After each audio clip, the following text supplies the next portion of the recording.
Hello, it's the last puzzling moment. And besides wondering what the heck to do with my life now that we're coming to graduation, the one thing that stood out the most with the juvenile probation is we had a couple of kiddos that, when you go through juvenile probation, the whole point is to try to get them help, not just punish them. And to try to prevent them for coming back into the judicial system as an adult in the future. And so we had two of them in particular. One of the boys was a possession, and he just was not gonna participate in anything. He didn't show up for a bunch of his meetings, and every time we saw him, he was positive for marijuana, and we the case probation officer referred back to the county attorney two times, requesting that he go to juvenile court and not get put on like the intensified diversion, because he had already been through diversion and didn't make it through that. And then now he's on probation, and they've requested two times to have him revoked or something, so that we can do something with him. At this point, we got our hands tied. They did some sanctioning of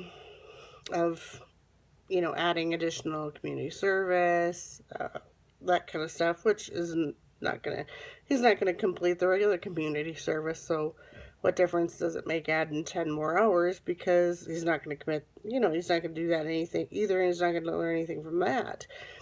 So I kind of feel like we're stuck, and there's really nothing we can do with this kid. The other kid, they basically the same kind of thing happened. They really focus on trying to put the kids on diversion, and trying to not have them go through some of this juvenile court if at all possible. They want to prevent that, or give them the opportunity to learn and get treatment. But we have another gentleman who has been on the diversion for like a year and a half, and he comes right in there, good kid, basically says, I'm not going to do any of this. I want to just be 18 and move out of my mom's house and figure this stuff out for myself.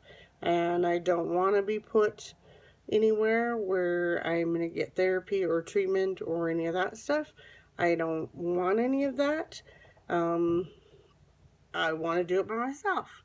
And so pretty much anything we suggest or recommend, he's just not going to comply with. And again, same story. Two different letters to the county attorney request him to go to juvenile court, so that they can try to get him in placement, get some treatment, because he does have some psychological issues.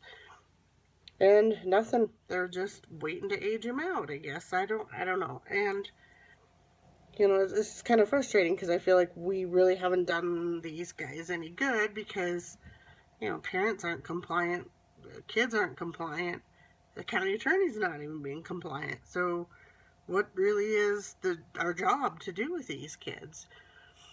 So what do you do when you're in a relationship with a prosecutor like this, or another agency, where you don't feel like you're getting supported to do your job, and yet you have to be integrated with that agency to a degree, because they're the ones that are making the decision about these kids and where they're going to be placed, how they're going to be placed, how are they going to be charged with the the citations? How are they going to, what programs are they going to be a part of? Are they going to go to diversion, intensified diversion, juvenile court, probation?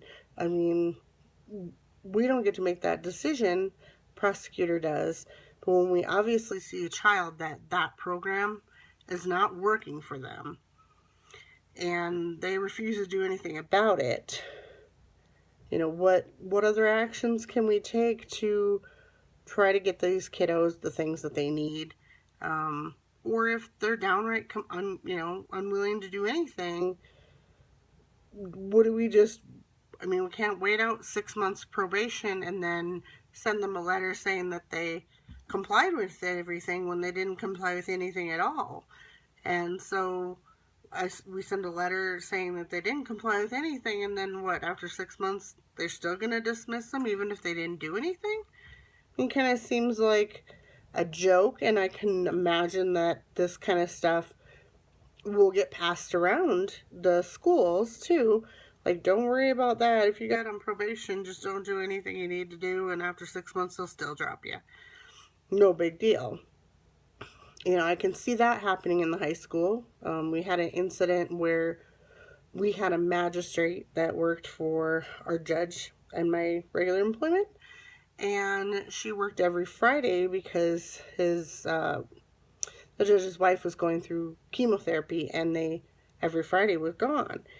And they knew every Friday they had the same magistrate, and the kids started to come in early to deal with the citations that did not go through juvenile court because they knew that she didn't award as much fines. She did not usually award the jail time of even a day or two sometimes. And they were just charged, got a lesser penalty, and paid the fine and went on with their life and just kept smoking weed. So, it gets around. And when there's that conflict in how things are going to be handled, it's kind of trying. And I'm just wondering if anybody has any suggestions as far as, how to work those relationships with other agencies so that, you're on the same page and you're working together towards the same goal.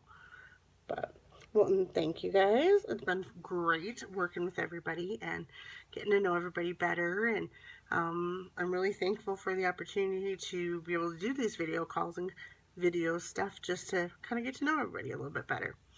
Thank you guys. Bye.